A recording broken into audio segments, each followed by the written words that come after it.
El caso es que hubo 3 muertos instantáneos, otro que murió a los 2 días, otro que murió al mes. Siempre que hay una abundancia de policías en la calle, en este tipo de manifestaciones, normalmente no hay sucesos.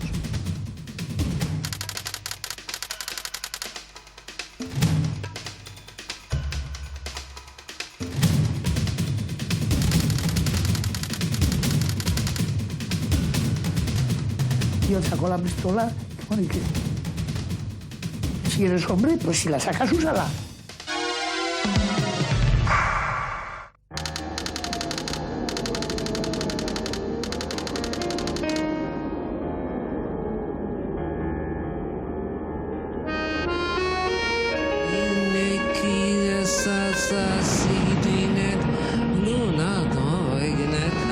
Españoles, Franco, ambos.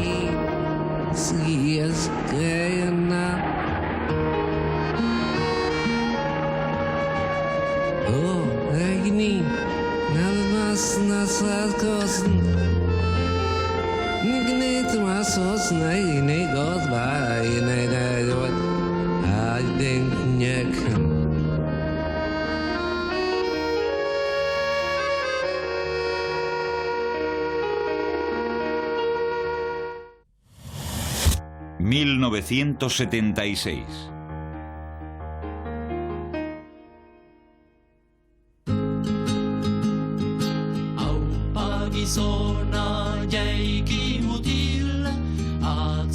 ...1976... comenzaba con un clamor generalizado en favor de la amnistía. A principios de año nace en Guipúzcoa la primera asociación pro amnistía de Euskadi al amparo de la ley de asociaciones franquista. Su nombre inicial es Comisión Gestora de la Comisión Pro Amnistía de Guipúzcoa. De ahí proviene el nombre de Gestoras Pro Amnistía, que se perpetuará en el tiempo. Está formada por un grupo diverso de personalidades de la vida local. Entre estas, Joseba Elósegui o el escultor Eduardo Chillida, a quienes vemos en una marcha.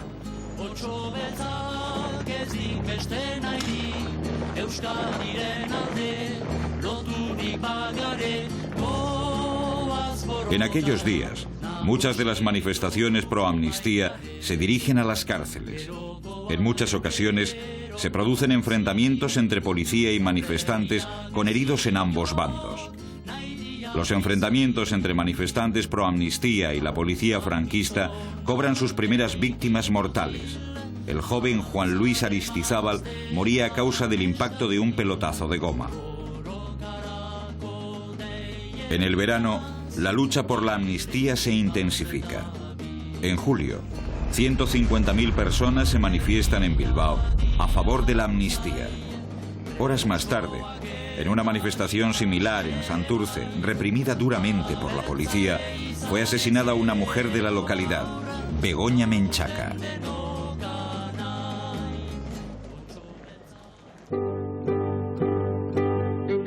Semanas más tarde, en un Consejo de Ministros celebrado en Coruña, se concede una amnistía restringida con la que muy pocos están conformes al considerarla insuficiente. En aquellos momentos, la nota discordante la pone la Diputación de Guipúzcoa, presidida por el ultraderechista Juan María Araluce, al felicitar a un gobierno por algo que la mayoría consideraba insuficiente.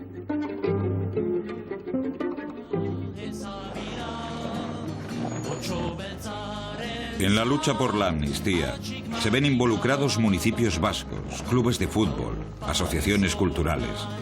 Las fiestas de aquel verano están marcadas por aquella demanda. El 8 de septiembre, la Guardia Civil mata a tiros al joven Jesús María Zabala. Miles de personas asistieron a sus funerales, a los que seguirá una huelga general.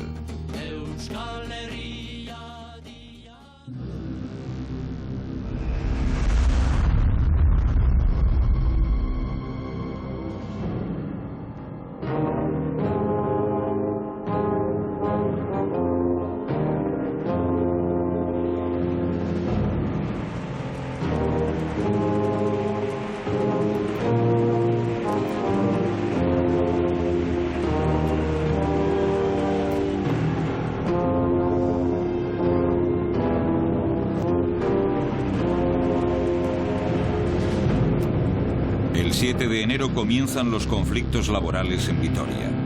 Un mes y medio más tarde, las huelgas no han remitido. Los trabajadores de Cegasa se encierran en las dependencias de la factoría. En las fábricas se discutían cuál era la problemática, cómo había ido la negociación, las empresas que estaban negociando, las empresas que se negaban a negociar y tal. Y todo eso se discutía, se aprobaba si seguíamos o tal. Y luego, después de haber hecho unas cuantas asambleas de fábrica, llegamos a la conclusión que era necesario hacer una asamblea conjunta. Entonces se empiezan a hacer asambleas conjuntas, primero una vez a la semana, luego dos. Y allí es donde se discutía toda la problemática de cada empresa, cómo iba la negociación en unas, en otras, qué posibilidades había de lucha, quiénes estaban dispuestos a, porque habían conseguido parte de sus reivindicaciones, a entrar, quién no. Yo recuerdo pues unas actuaciones sindicales de a ver quién era más radical que quién, planteamientos sindicales enérgicos y enfrentados, y con el protagonismo de quien aspiraba al liderazgo sindical, ¿no? Y se fue produciendo un calentamiento que todos advertíamos en la ciudad, un calentamiento del ambiente social que no presagiaba nada bueno, ¿no? El día 3 de marzo, el despido de 22 trabajadores de Portland Alavesa es fuente de numerosas huelgas y de graves enfrentamientos entre los trabajadores y la fuerza pública en Vitoria, cuyo balance final es de 5 muertos y 73 heridos. De estos, 33 por armas de fuego de la policía.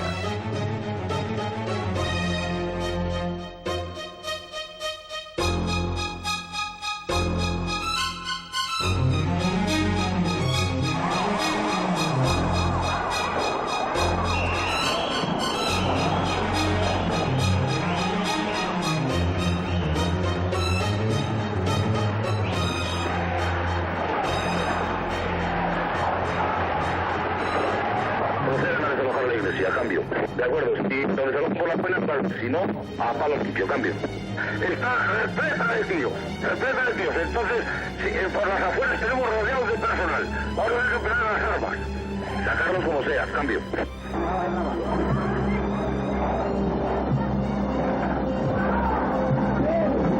cierto, aquí ha habido una masacre, cambio. Oye, pero de verdad una masacre, ¿eh? Aquello nos desbordó a todos, bueno. Sabes que cuando te metes y estás luchando te vas a encontrar con la otra parte que te va a dar, y más todavía cuando el gobierno seguía siendo el mismo de cuando el franquismo, ¿no? Pero jamás hubiésemos esperado, yo al menos jamás hubiese esperado. Y si no lo veo, bueno, ya te digo, a mi derecha, y estaba así, ¡pumba! Y el Romualdo con el tiro, y bueno, me podía haber dado a mí, y bueno, el caso es que hubo 3 muertos instantáneos, otro que murió a los 2 días, otro que murió al mes, y 70 o 80 heridos. Y algunos con mucha suerte. Algunos, porque yo me acuerdo uno que trabajaba conmigo, llevaba un blow, una cartera, y la bala le frenó el blow y le hizo una pequeña herida. Pero otros creo que todavía ni se habrán recuperado. Algo que se rumoreó, bueno, que se planteó era Vox Populi, entonces, es que Fraga estaba ese día en Vitoria y estaba en el gobierno civil de Vitoria, cuando se provocan los enfrentamientos de la avenida de Gasteiz hoy, la avenida del Generalísimo entonces, a lo de la gasolinera, entre trabajadores en una obra de construcción y la policía. Y es ahí donde se producen los 3 primeros heridos de bala.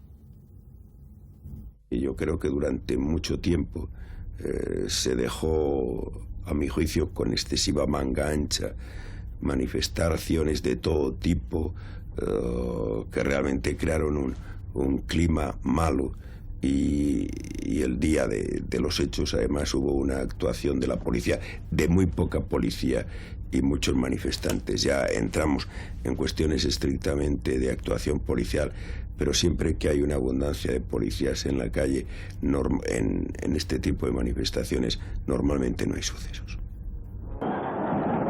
Numerosas huelgas de protesta se extienden por Euskadi. El 5, el paro en Navarra es total en solidaridad con Vitoria. En esta ciudad se producen enfrentamientos entre manifestantes y las fuerzas de orden público. Mientras tanto, el ministro de Gobernación, Manuel Fraga Iribarne, justifica la actuación de la policía. El alcalde franquista de Vitoria y la Diputación alavesa respaldan la actuación gubernamental. Aún así, 80.000 personas asisten a los funerales. La multitud desfila por las calles de la ciudad. Las cosas nunca volverían a ser igual.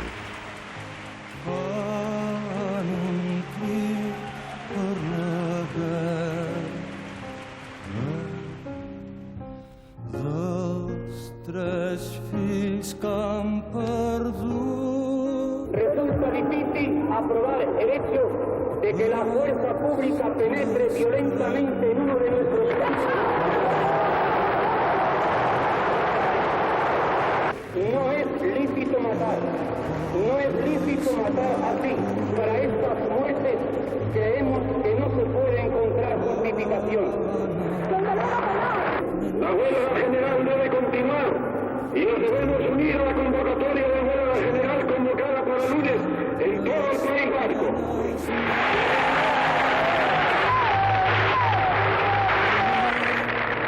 ¡Gloria a los muertos del mundo del trabajo! ¡Gloria a los muertos del mundo del trabajo!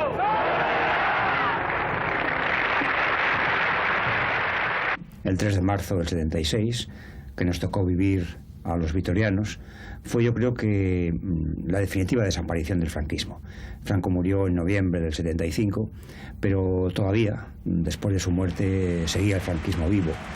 Y fue aquella trágica tarde del día 3 de marzo cuando realmente el franquismo se acabó para siempre. Vivir esta situación y vivirla pues en septiembre del 75 con aquellas ejecuciones verdaderamente consternados, y en el 3 de marzo ya muy en carne viva, ¿no? Todo eso fue realmente vivir con una profunda conmoción esa agonía del franquismo hecha pues probablemente como está todo el franquismo, ¿no? Con retazos terribles de un régimen autoritario, policíaco en el peor sentido, y que, bueno, a los vitorianos nos tocó vivir lo que creo que fue de verdaderamente el punto de inflexión. A partir del 3 de marzo del 76, el franquismo creo que se acabó de verdad, ¿no? La transición estaba pactada y había que impedir que eso se extendiera. Lo lógico hubiera sido convocar una huelga general en todo el Estado. O sea, yo estoy de acuerdo en que aquello trastocó los planes de la transición, aceleró el recobrar la libertad, la aceleró por miedo a que si se seguía manteniendo aquel sistema y aquella represión, pues se iba a extender. Pero no porque alguien lo dictara, sino pues porque iban a seguir surgiendo esto. Y entonces aquello se dejó morir en Vitoria. Pues hubo una huelga general el día 28 en Euskadi, también en Pamplona, en Navarra, pero no se extendió más.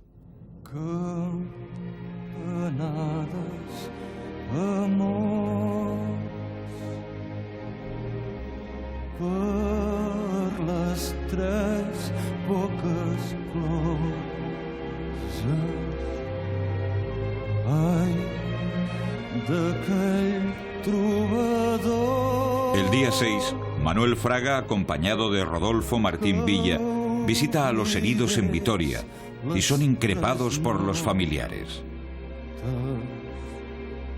Ja tallat tot l'alè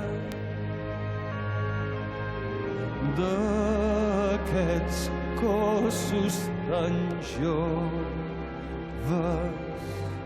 sense cap més. Entramos en el hospital de Vitoria, creo que es el hospital de Santiago, y en aquel entonces yo era un ministro poco conocido, Fraga lo era mucho más, pero nos recibieron los dos, las familias de los heridos, diciéndonos que vienen ustedes a rematarlos. Realmente fue una escena difícil de olvidar, difícil de digerir. Incluso una personalidad de tanto temple como Fraga, al día siguiente, cuando yo fui a recogerle al gobierno civil para tener una reunión con la prensa, él estaba preparando sus notas, pero noté que a la vista de la situación se le habían caído las lágrimas con cierta abundancia. Aquel mismo día tiene lugar una manifestación en Basauri, Vizcaya, de cerca de 10.000 personas en protesta por los sucesos de Vitoria, con enfrentamientos entre los ciudadanos y la Guardia Civil. Resultó muerto un joven por disparo de los guardias. El campo de fútbol de la localidad fue insuficiente para acoger a los asistentes al funeral.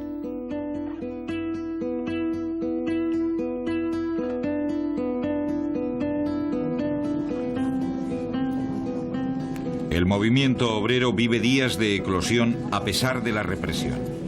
En las fábricas, las asambleas dan los pasos para la unificación de las comisiones obreras, divididas hasta entonces en dos organizaciones.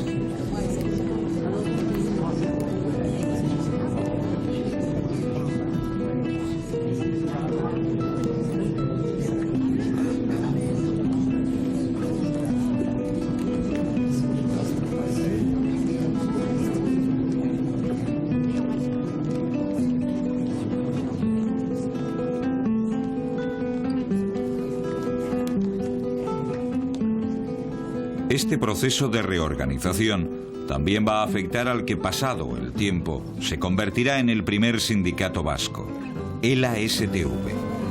En 1975, tras años de división, se inicia en Euba el proceso de fusión de todas las facciones de ELA. El proceso finalizará en octubre con la celebración en Eibar del segundo Congreso Confederal. Allí resultarán elegidos Manu Robles Aránguiz como presidente, José Miguel Leunda como vicepresidente y Alfonso Echeverría secretario general. En ellos se resumía la legitimidad histórica y las nuevas generaciones del interior. Este acuerdo de fusión se refiere en unos puntos sencillos, pero fundamentales para la organización, que son: ELA es un sindicato, no es un partido político. ELA tiene que ser independiente de cualquier partido político. ELA es una organización que lucha por la liberación nacional de Euskadi. Y por último, la representación institucional de ELA debe estar en el presidente Manu Robles Aránguiz, por ser este el último presidente elegido de forma democrática por ELA. Y este es el acuerdo a grandes rasgos que llegamos con el grupo de Alfonso Echeverría, que a partir de este momento se integran en el Comité Nacional y en el Comité Ejecutivo. ETA político-militar comienza el año con una serie de secuestros. Tras un intento fallido, el día 13 de enero secuestra a José Luis Arrasate. El secuestro de Arrasate da lugar a una reacción en contra por parte del entorno de ETA militar. El secuestro dura más de un mes y tras ser liberado Arrasate en Vera de Bidasoa, el día 18 de marzo otro comando de la misma organización secuestra al empresario Aingeru Berazadi. La mediación de los dirigentes del PNV no evitó su muerte.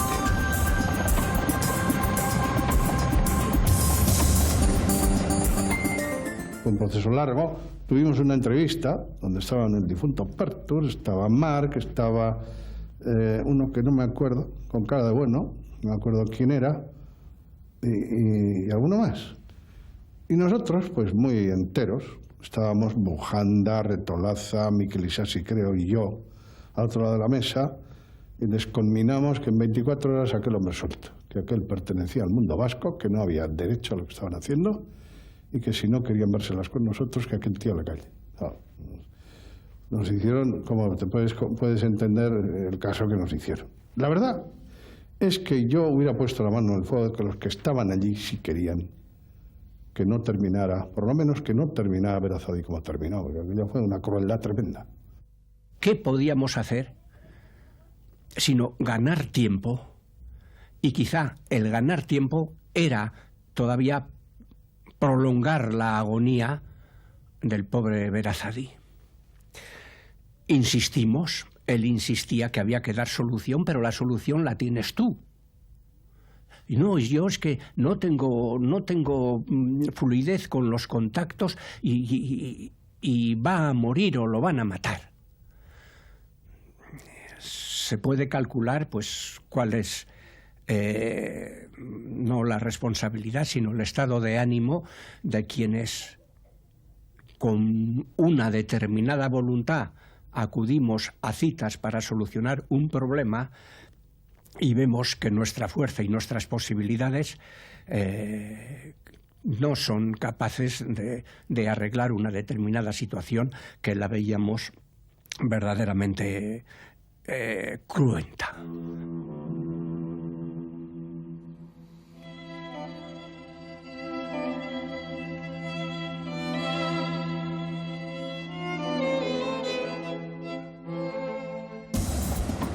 La convocatoria de la Berri Eguna, que debe celebrarse en Pamplona, estará marcada este año por la violencia y la división.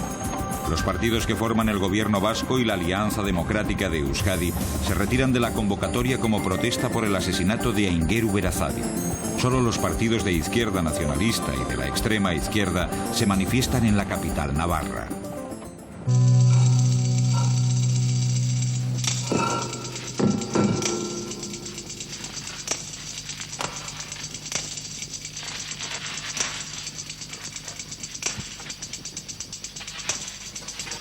El 5 de abril se produce la evasión de 31 prisioneros políticos, en su mayoría de ETA político-militar, de la cárcel de Segovia. La mayor parte son capturados. Entre estos hay un muerto y varios heridos. Un mes más tarde se produce un intento similar en Martutene, esta vez organizado por ETA militar. La policía lo desbarata antes de que se produzca. Prestatu genuen aldanik eta azkarren eta ondo atera zen. Ondo atera zen, oso ondo jun ginen mugaraino. Nik uste dute mundu guztia eta batez ere poliziako guztia pentsatzen zuela, beste tokiren batera joango ginela. Mugara oso ondo heldu ginen, baino han egon ginen gabeko ordu bat erdiak arte kamio barruan sartuta, kontaktua etzelako agertzen. Gero azkenean erabaki genuen ja, bat mugaleria zenez eta mugalari lana eginda, bera kalkulatu zuen azkar joango ginela bestaldera, eta jetxe ginen ja. Kamiotik atea ginen basora, eta ni neu gogoratzen naiz, denok tropelean ari ginela, eta, bueno, Guardia Zibilekin enfrentamentua izan, baino minutu bat lehenago ni gogoratzen naiz, katalan lagun bateri bizkarretik goratuta esan niola, jode fede, hemendik ordu betera trago batzuk hartzen egongo gaituk agian Parisen, eta handik minutura, baina sekulago folioia montatu zen, baina tirote hasi zen Guardia Zibilekin ez.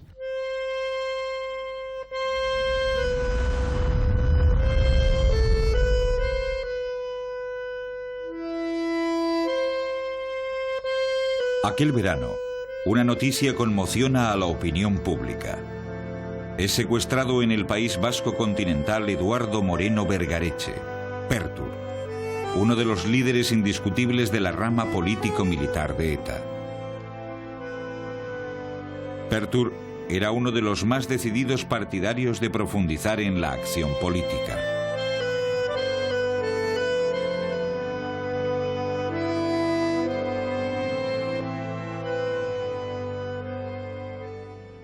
Había gente que no quería que ETA estuviera participando en una actividad política. Bien porque desde el propio mundo de ETA pues estaban en contra de cualquier participación, de cualquier contaminación o algo parecido con la actividad política, o de lo que eso suponían como una suavización de la estrategia, etcétera. Bien porque desde el otro lado, desde el lado del régimen, pues había también gente, y de hecho la había, que no quería un sistema que pudiera permitir que los planteamientos políticos de una organización como ETA estuvieran presentes. En ese sentido, no se sabe cuál de las dos cosas fue. Yo pienso que el objetivo un poco era cortar esa evolución, y que en ese sentido el atentado de Pertur, el asesinato de Pertur, se parece bastante al que un par de años después, o casi un par de años después, ocurrió con Argala. Yo creo que la muerte de Pertur está muy claro, y en todas las investigaciones que se pudieron hacer en aquella época, que fue la seguridad del Estado español, o sea, que fue el CSIC, o que fueron unos mafiosos pagados, o lo que sea. Bueno, eso creo que después de la experiencia del GAL tenemos bastante más claro cómo se produjo lo de Pertur.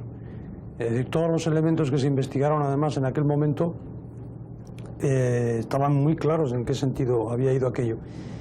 No escogieron nada mal, es decir, ellos sabían que Pertur era un hombre muy dialogante, pero a la vez tenía unas posiciones muy claras en cuanto a que la lucha tenía que ser político-militar, a que la acción armada había que desarrollarla, eso lo tenía muy claro. Durante todo el verano se sucederían las movilizaciones en las que se responsabilizaba al gobierno y a la policía de su desaparición. Sin embargo, el abogado de la familia, Juan María Vandrés, piensa que fue la posición política de Pertur lo que provocó su muerte. Esas ideas van luchando en el seno de ETA, política militar me refiero. En la otra yo creo que no hay lucha siquiera, más que la lucha por el poder y por la pistola, a ver quién manda más, hasta que llega la desaparición, posible asesinato de Pertur por sus propios compañeros, los Beresis, que más adelante terminan en ETA militar, por lo tanto pierden su concepto de la política. Y la evolución, más o menos, dicha en 4 palabras, viene a ser esa. A pesar de las dificultades, en septiembre de 1976, ETA político-militar realiza una asamblea a la que pertenecen estas imágenes en las que aprueba la estrategia del desdoblamiento, un partido legal, lo que acabará siendo ella, y una organización armada.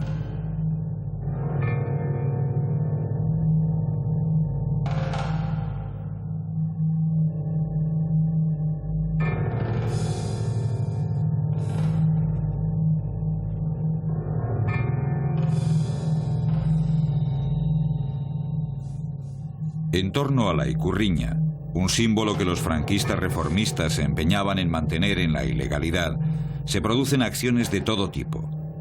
Varios guardias civiles fallecen al intentar retirar ikurriñas colgadas en cables de alta tensión o a las que se ha colocado un explosivo. Fraga no transige a pesar de las peticiones de clubes de fútbol o de alcaldes.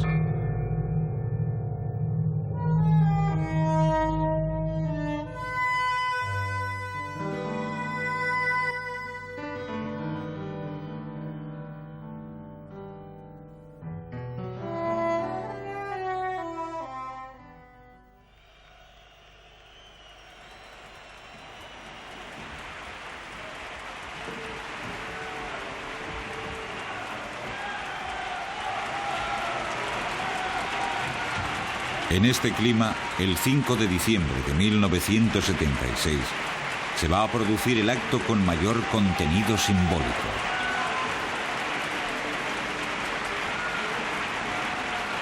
Se enfrentan en el desaparecido campo de Atocha la Real y el Atlético. Los capitanes de ambos equipos saltaron al campo portando la bandera de los vascos en medio de un ambiente indescriptible.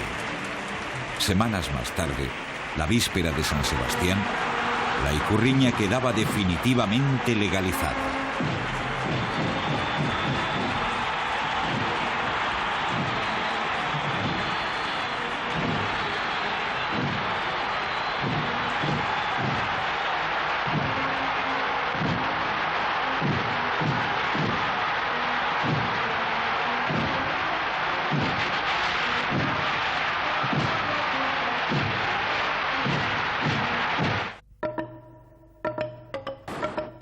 ETA militar comienza una serie de atentados selectivos entre miembros de la extrema derecha o especialmente significados en el régimen franquista.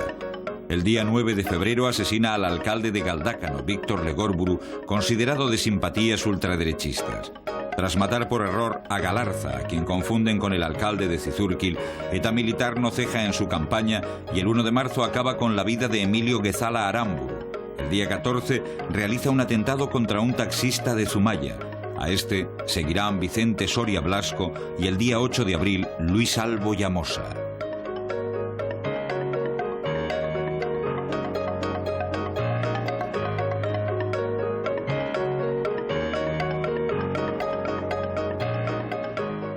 El 20 de marzo, el Ayuntamiento de Vergara solicita al rey la reintegración foral plena.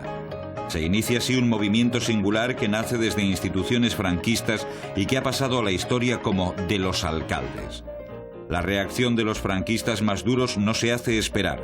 El gobierno civil de Guipúzcoa suspende el acuerdo del Ayuntamiento de Vergara sobre la reintegración foral. En pocas semanas, las peticiones de reintegración foral se extienden por todo el País Vasco. El 7 de julio, el Ayuntamiento de Vergara va más allá, convocando a todos los municipios vascos para una magna concentración que debe celebrarse el 21 de julio en defensa de los derechos y libertades contenidos en las instituciones forales vascas. Miles de personas y representantes de 67 ayuntamientos participan en el acto.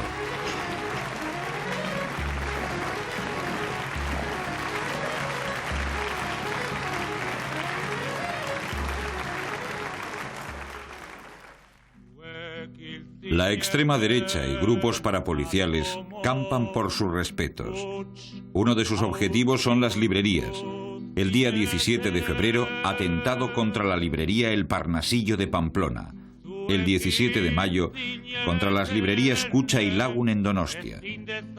La extrema derecha destruye un chalet en Forua. Asimismo, coloca explosivos en varios comercios y en la farmacia de Roberto Lotina, padre de un militante de ETA. Junto a los atentados, los parapoliciales comienzan una campaña de secuestros. El barrio de El Antiguo es asolado por la extrema derecha.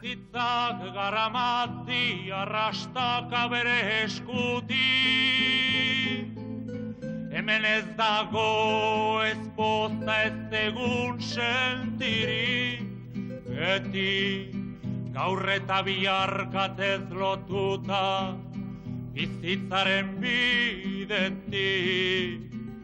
beti bere atzetik. La tensión se traslada asimismo al País Vasco continental. El día 21 de marzo tiene lugar el atentado contra el antiguo miembro de ETA Tomás Pérez Revilla en San Juan de Luz.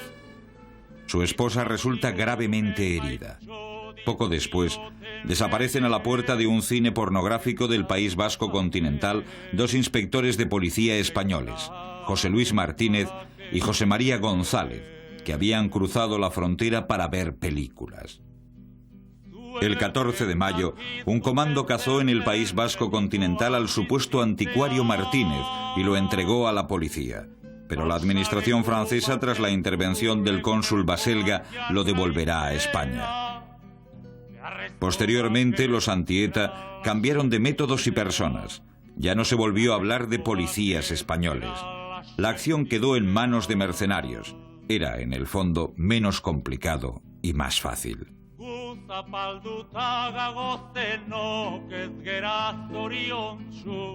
Ez genuen asmatu gainera zetorkiguna. Uste dut konfiantza gehiegi jarria genuela Estado frantsesaren trinitatean.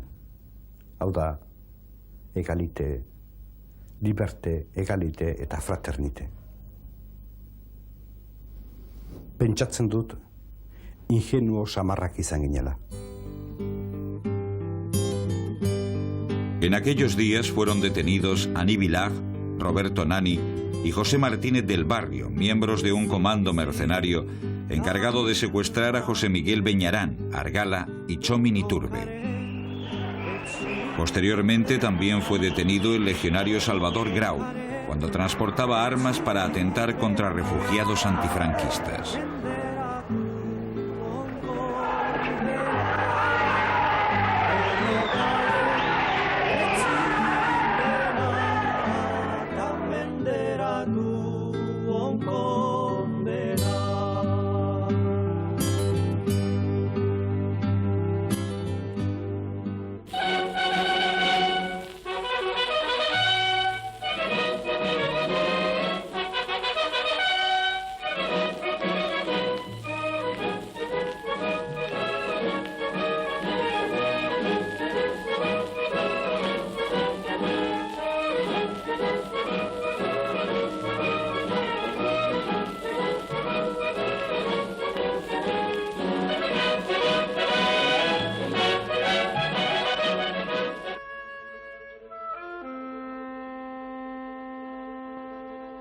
Los franquistas estaban además dispuestos a acabar con un sector del carlismo que desde hacía tiempo había evolucionado hacia posiciones democráticas, pasando decididamente a la oposición. El día 17 de marzo se impide la entrada en España de Carlos Hugo de Borbón Parma, presidente del Partido Carlista.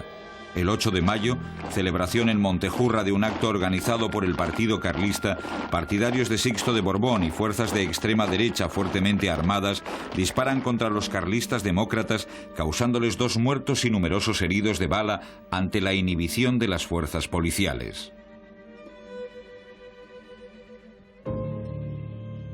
Yo estoy convencido que iban a suprimir, pero físicamente a don Carlos.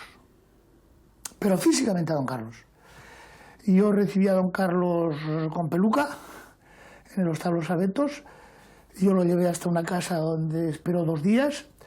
Y yo estuve con él y con doña Irene cuando subimos hasta la Segunda Cruz. Y efectivamente, yo alguna palabra que oí por arriba apuntaba directamente. Tan es así que automáticamente lo sacamos de allá, a don Carlos y a doña Irene. Yo me acuerdo que yo, en el momento que estuve antes de recoger a don Carlos, un chico, un vizcaíno, iba con una pistola preciosa, además grande, niquelada, iba gritando Carlos Hugo traidor. Yo le dije, oye, ¿no te podías meter la lengua en determinado sitio? Y él sacó la pistola y bueno, ¿y qué? Si eres hombre, pues si la sacas, úsala. Y si no, tírala y déjala. Y él continuó su camino y pistolas de esas vi cantidad.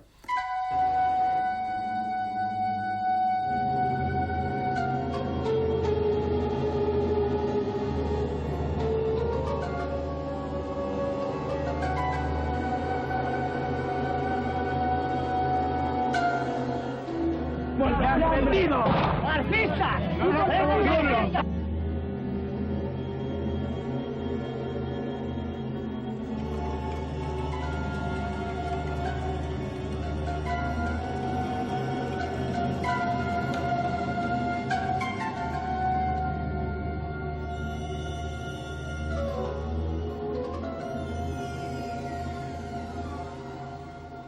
Nosotros el juez se nos negaba a procesar al hombre de la gabardina, al autor material de los disparos, pero a sangre fría, a Aniano Jiménez, y decía que es que ¿cómo voy a detenerlo si no es el domicilio?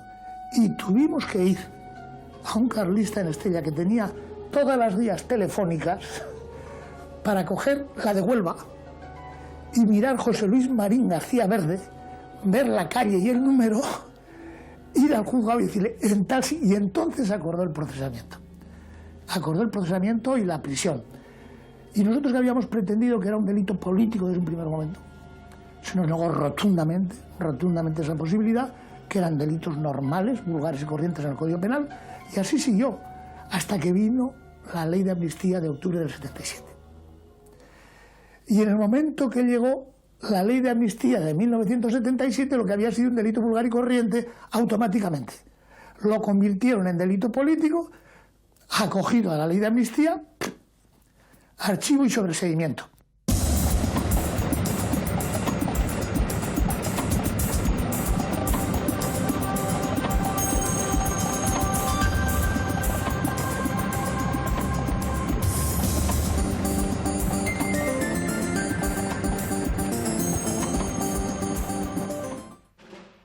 Los partidos históricos viven tiempos de reorganización.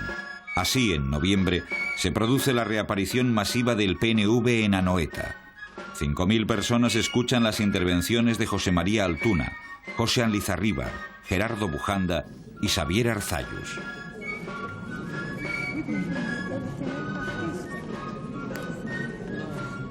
Ha sufrido demasiado y sufre todavía demasiado. Ha recibido demasiados palos y está demasiado vigilado para que realmente podamos dar amnistía a la gente. Por lo tanto, nuestra postura es clara. No iremos a la contra.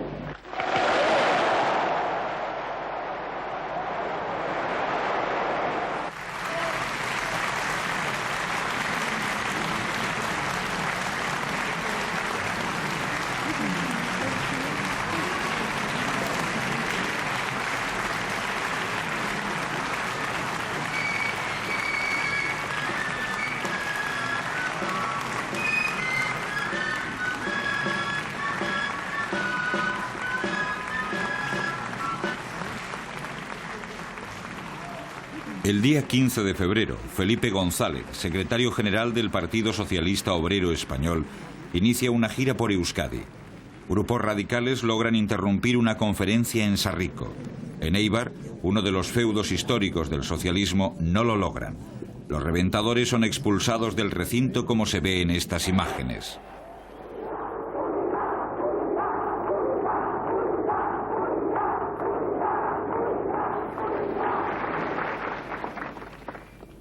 Hay grupos que han querido boicotear nuestra participación y nuestra palabra aquí. En ese pueblo, aquí entre ese pueblo, que se llama el pueblo vasco, hay muchos de mis paisanos, hay muchos de los que han tenido que venir aquí a ganarse la vida.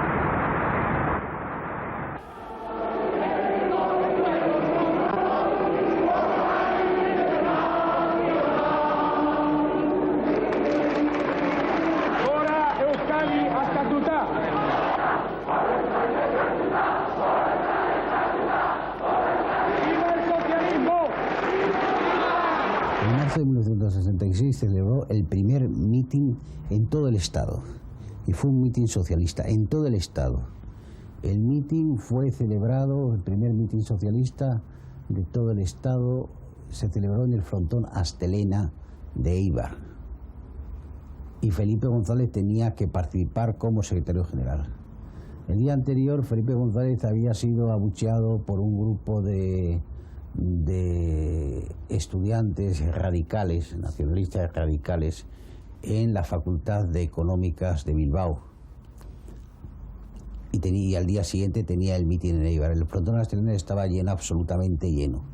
Absolutamente lleno. Y hablaron primero Benigno Bascaran, habló en euskera, habló Nicolás Redondo, hablé yo, y no pasó nada. Pero cuando Felipe González, ante aquella multitud de quien habla la Astelena, comenzó a hablar, los reventadores que después pues fueron los de SB, el partido aquel, el socialista Batasuna, que no sacó ningún voto, no sacó ningún diputado en las elecciones 77, que después fue uno de los integrantes en Euskadiko Ezkerra y posteriormente en HB. Pues empezaron a reventar el mitin llamando a Felipe centralista, social imperialista, y ahí pues hubo una cierta tormenta de palos en que no fueron precisamente los reventadores los que salieron mejor. Él vino más bien, yo creo que muy ofendido por el hecho de que no se dejase hablar, ¿no? No por el hecho de que opinasen de otra forma, porque eso es pues totalmente, en fin, todos tenemos que respetarnos unos a otros. Y él era el primero en que respetaba todo. Además tuvo muchísima relación en la clandestinidad con gente del Partido Nacionalista, y muchas cosas, incluso unas se hicieron conjuntamente, ¿no? Entonces yo creo que más bien fue una ofenda. Y pensar que las cosas no iban a ser fáciles. Pensar eso. Que no era que había terminado la dictadura y que todos nos íbamos a... en fin, y que las urnas iban a decir lo que tenía que ser, ¿no? No, que las cosas no iban a ser fáciles, se pensó entonces, y creo que está bien demostrado que no están siendo nada fáciles. El 1 de julio se produce el cese de Carlos Arias Navarro y la reunión del Consejo del Reino para la preparación de la terna de la que saldrá un sucesor. Adolfo Suárez resulta elegido. Él tendrá la responsabilidad última de desmontar el aparato franquista. Los principios del movimiento nacional y leyes fundamentales del reino, así como guardar secreto de las deliberaciones de los consejos. Yo creo que en aquel gobierno lo que había era fundamentalmente personas que procedían de alguna manera de la familia demócrata cristiana entendida en un sentido amplio, no en un sentido estricto, no en un sentido de militancia. Es decir, la militancia estaba en Unión Democrática, en el Partido Nacionalista Vasco, en Izquierda Democrática y en el partido de José María Gil López. No, pero entendido en un sentido amplio, yo creo que éramos la mayor parte, y alguna persona que tenía una relación especial con Adolfo Suárez, como por ejemplo Fernando Abril Martorell. Pero yo no creo que en ese momento era un problema de familias. Yo no creo que es eso. Adolfo Suárez llamó a unas personas, pues, por las razones que fueran, porque probablemente tenía confianza en ellos, aunque no los conocía mucho personalmente, pero tenía confianza en lo que significaban, no que representaban, porque ninguno representábamos nada, pero lo que podían significar por sus trayectorias personales.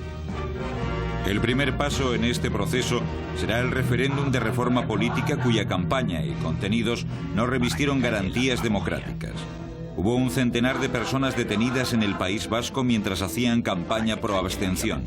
Simultáneamente, ETA coloca bombas en 4 repetidores de televisión española en Guipúzcoa y Vizcaya. La ciudadanía, al contrario de los griegos, nunca tuvo la oportunidad de elegir entre monarquía o república. Así, la abstención en Euskadi rondó el 40%. En medio de una enorme tensión, se produce un hecho que jamás se volverá a repetir. El capitán de la Guardia Civil Alonso, jefe del puesto de Tolosa, obedeciendo las órdenes del alcalde, se niega a disolver una manifestación pacífica. Su jefe, Antonio Tejero Molina, le destituyó encerrándole en el castillo de El Ferrol. En Tolosa, los ciudadanos llegaron a manifestarse a favor del capitán.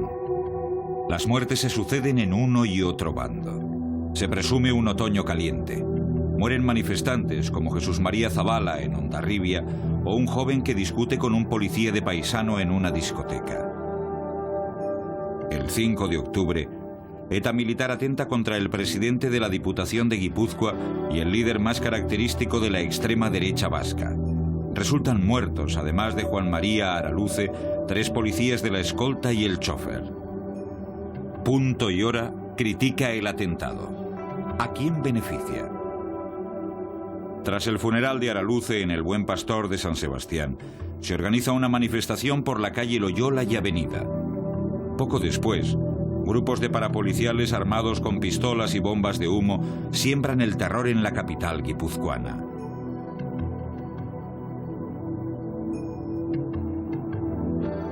El homenaje a los caídos y los funerales constituyeron lo que probablemente sea la última gran manifestación del franquismo en Euskadi.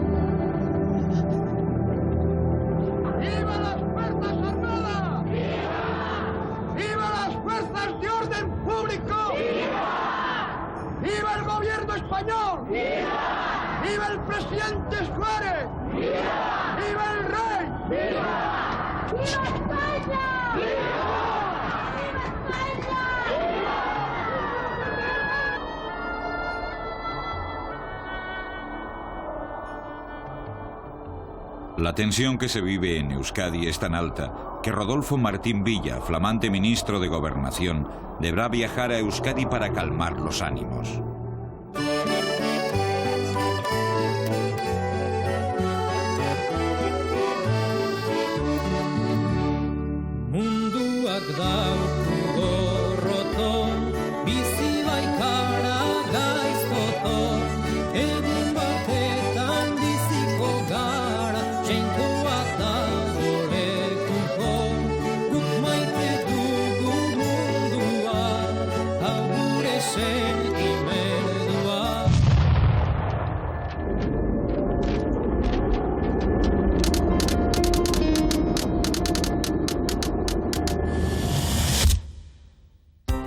La prensa vasca comienza una nueva etapa.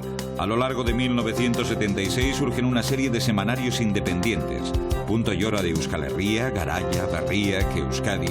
En Bata comienza una nueva etapa mientras que Seruko Argia se convierte en revista de información general.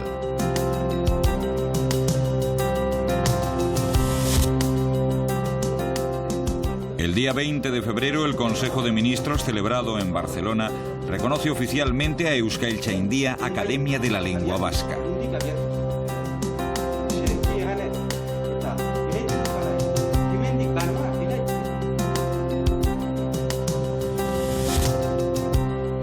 El 27 de marzo se emiten 24 horas de programación en euskara en Radio Popular de Donostia y Loyola.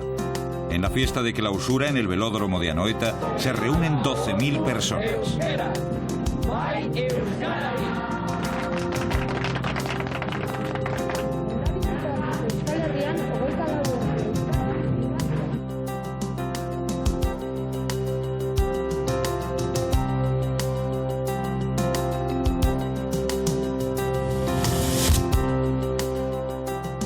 Al finalizar 1976, había 50 ikastolas en Vizcaya, un movimiento que seguía su consolidación en todo Euskadi.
Cosmas,